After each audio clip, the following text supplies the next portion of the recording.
Dans l'émission en allemand du 15 août 2015, l'afflux de réfugiés dans l'UE est une stratégie des USA. Nous avons expliqué la stratégie de globalisation de ce qu'on appelle les 4 courants ininterrompus. Cette stratégie provient du géostratège militaire américain Thomas P.M. Barnett. Je cite Barnett. Comme condition préalable pour le fonctionnement sans heurts de la globalisation, nous devons permettre 4 courants durables et sans entrave. Les afflux actuels, presque surdimensionnés de réfugiés vers l'Europe, font partie de la stratégie du flux sans entrave d'immigrants qui, en l'occurrence, vise l'Europe et n'a le droit d'être empêché par aucun gouvernement ou institution, selon Barnett. Les frontières nationales doivent être dissoutes, les races mélangées, et ainsi les valeurs et les religions doivent être abolies et le chemin vers le nouvel ordre mondial global doit être aplani. Nous avons rapporté dans l'émission du 3 mai 2015 de quelle manière on trouve la marque des États-Unis derrière les afflux de réfugiés. Dans la suite, nous allons montrer encore 4 autres exemples. Exemple numéro 1. En 2010, l'ex-commissaire européen Antonio Vitorino a annoncé un projet pilote pour 5 pays d'Afrique du Nord. Je cite Vitorino. En association avec l'Agence des Nations Unies pour les réfugiés UNHCR, on veut aider la Tunisie, la Libye, l'Algérie, le Maroc et la Mauritanie à construire leur propre système d'asile solide et à respecter les standards européens lors de l'accueil des réfugiés. De cette façon, les flux vers l'Europe pourraient être réduits. Les chefs d'État libyens, tunisiens et égyptiens étaient aussi inclus dans ce projet et ont participé au contrôle des flux de réfugiés. Le but était de créer des conditions tellement bonnes que les réfugiés voudraient rester sur leur continent. Avec le début du printemps arabe, qui, c'est maintenant prouvé, était orchestré par les États-Unis, le projet pilote a été interrompu et n'a plus été réalisé. Les pays ont été déstabilisés et la Libye a été bombardée sous la direction des USA. Il ne reste plus qu'un énorme chaos et des afflux de réfugiés qui n'en finissent plus.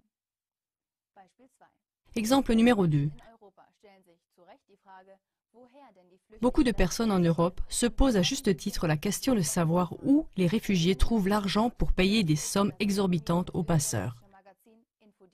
Le célèbre magazine autrichien InfoDirect a publié une réponse possible le 5 août 2015. Selon des informations d'un collaborateur du ministère de la Défense autrichien, il y aurait des renseignements selon lesquels les organisations nord-américaines payent les passeurs qui amènent quotidiennement des milliers de réfugiés en Europe. Le collaborateur des services secrets aurait dit la chose suivante. On a des renseignements selon lesquels des organisations provenant des États-Unis ont créé un modèle de cofinancement et supportent des parts importantes des coûts de passage. Chaque réfugié d'Afrique du Nord n'a pas 11 000 € en liquide. Est-ce que personne ne se demande d'où vient cet argent?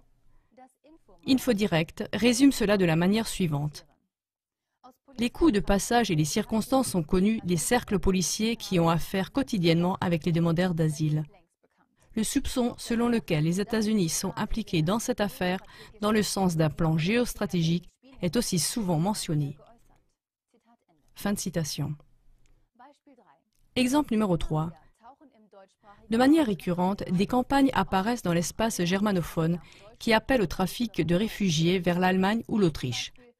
Ainsi, par exemple, le site www.fluchthelfer.in, qui a ouvert sur Internet il y a peu, appelle par exemple à passer clandestinement des réfugiés avec la voiture vers l'Autriche ou l'Allemagne sur le retour des vacances en Italie. Une recherche sur le propriétaire de la page web montre que le site appartient à l'organisation The Ayn Rand Institute, siégeant aux États-Unis. L'Ayn Rand Institute est un think tank, un groupe de réflexion américain. Yaron Brook, né en Israël, en est le directeur. Au moyen de campagnes professionnelles, ce groupe de réflexion américain mise surtout sur l'humanité et en appelle à la compassion des Européens. De manière révélatrice, il n'y a pourtant aucune campagne comparable aux États-Unis, par exemple au sujet de l'aide à la fuite du Mexique vers les États-Unis. Tout au contraire, la frontière du Mexique est sécurisée par une clôture de 5 mètres de haut et des patrouilles de garde-frontières. Ceux qui sont pris sont arrêtés et renvoyés sans discussion. Un dernier exemple encore sur la façon dont on peut gagner de l'argent avec les afflux de réfugiés. Un exemple qui montre qui pourrait bien se trouver derrière cela. Le 12 août dernier, le quotidien Heute en Autriche titrait, je cite, « La firme d'asile encaisse presque 21 millions d'euros, car l'accompagnement, la surveillance et l'approvisionnement ne sont pas assurés par l'État lui-même, mais par une société privée, plus précisément par la société ORS Service AG, qui est active en Suisse, en Autriche et en Allemagne et qui, en 2014, a reçu environ 21 millions d'euros des contribuables via le ministère de l'Intérieur autrichien. Selon les recherches du journal autrichien Der Standard, c'est Equistone Partners Europe qui se trouverait derrière la société par action ORS.